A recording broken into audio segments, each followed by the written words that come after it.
In the improper fraction, the numerator is greater than or equal to the denominator.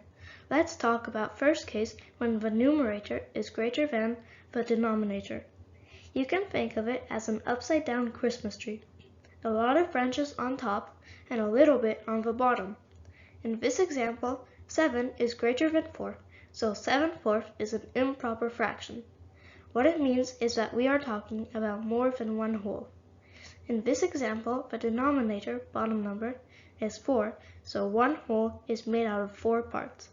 However, as the numerator, top number, is 7, we have to look at one whole and 3 more parts coming from the second whole. In the second case, the top number is the same as the bottom number. When the numerator is equal to the denominator, it is called a whole fraction.